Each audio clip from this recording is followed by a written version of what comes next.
So let's walk through how to import in your Etsy Statement CSV file into the blank tabs of your Etsy spreadsheet.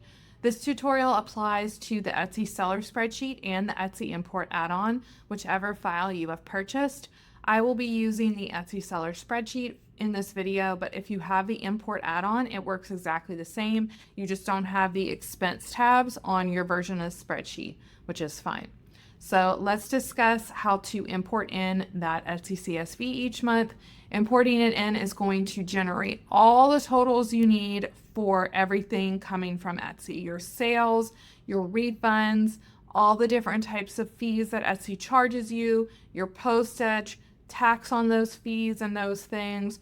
With this one copy and paste, we're going to bring in everything. Before I get started, I want to quickly note that we made a major update to the Etsy spreadsheets in mid-December 2025. You will know that you are using the latest version of the Etsy Seller Spreadsheet or the Etsy Import add-on if you see this many rows of light blue Etsy stuff on your monthly summary tab. So if you see fewer looking rows than this amount, then you probably are using the old spreadsheet.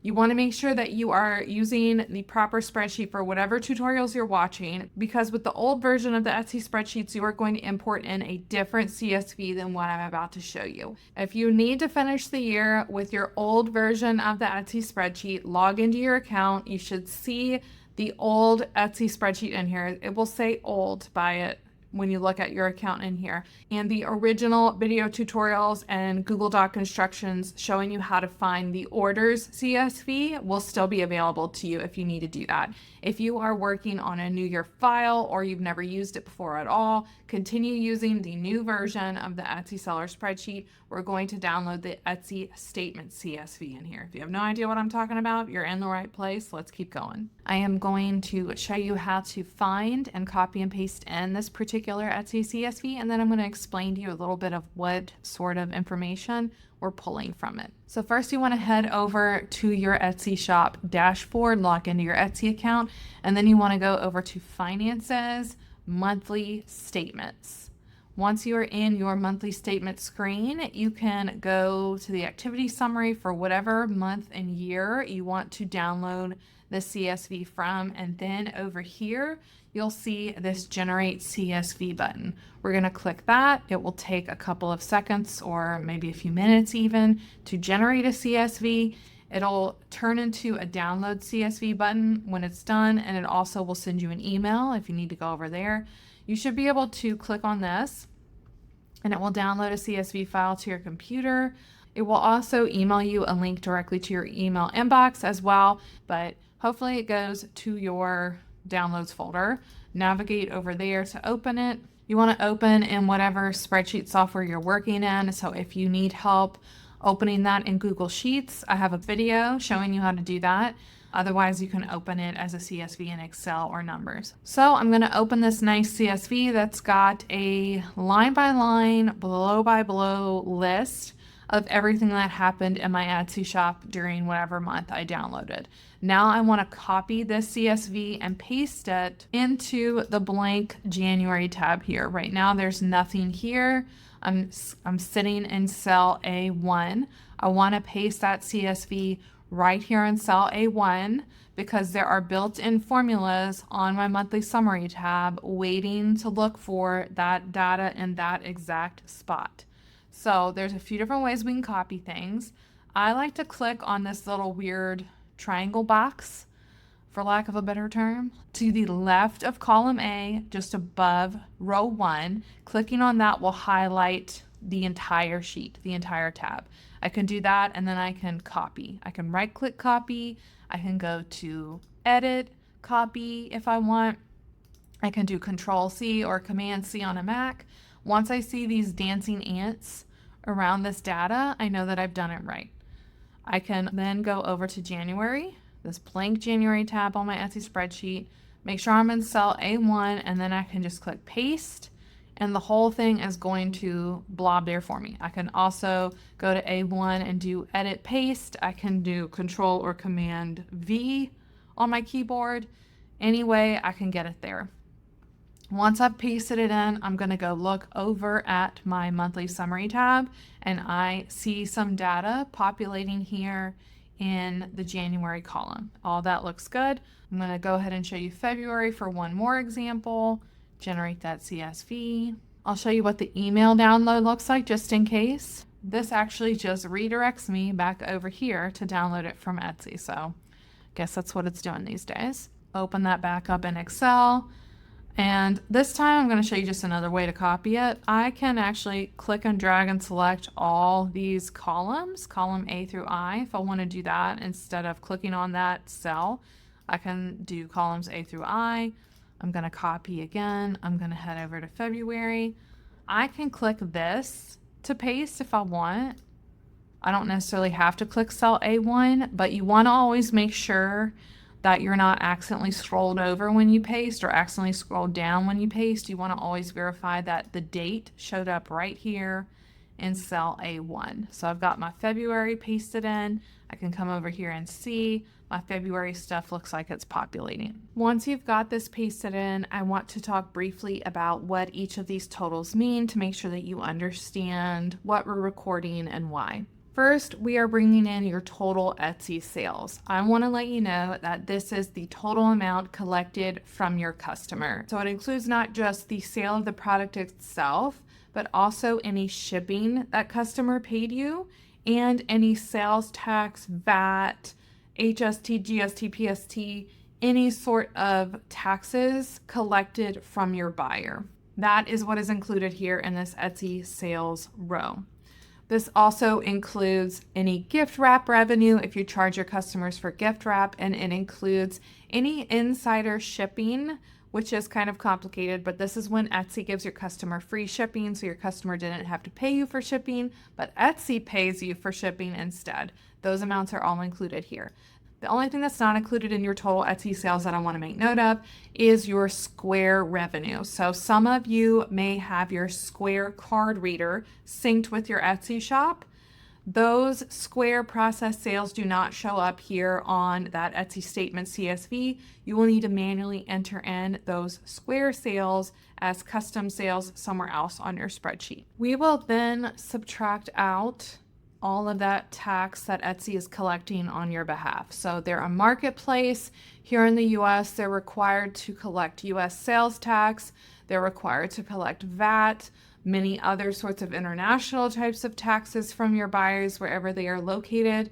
And in general, they're required to remit it on your behalf. There's a few exceptions for some of our international non-US sellers that may be handled differently, but for the most part, for most of us, especially if you're a US seller, pretty much everything that they're collecting on your behalf from your buyers is not actually received as revenue by you, so we need to subtract that out of your sales here on row 7. That totals up, the net of those two numbers totals up to your row 8 total Etsy sales. This should correspond to what is reported on your activity summary or your monthly statement inside your Etsy sales dashboard. And it also should correlate to what you are seeing on your 1099K from Etsy at year end if you are receiving one. So this right here, row 8, is your actual total Etsy sales. This is generally what you want to report for taxes. We don't want to include sales tax that you didn't actually receive.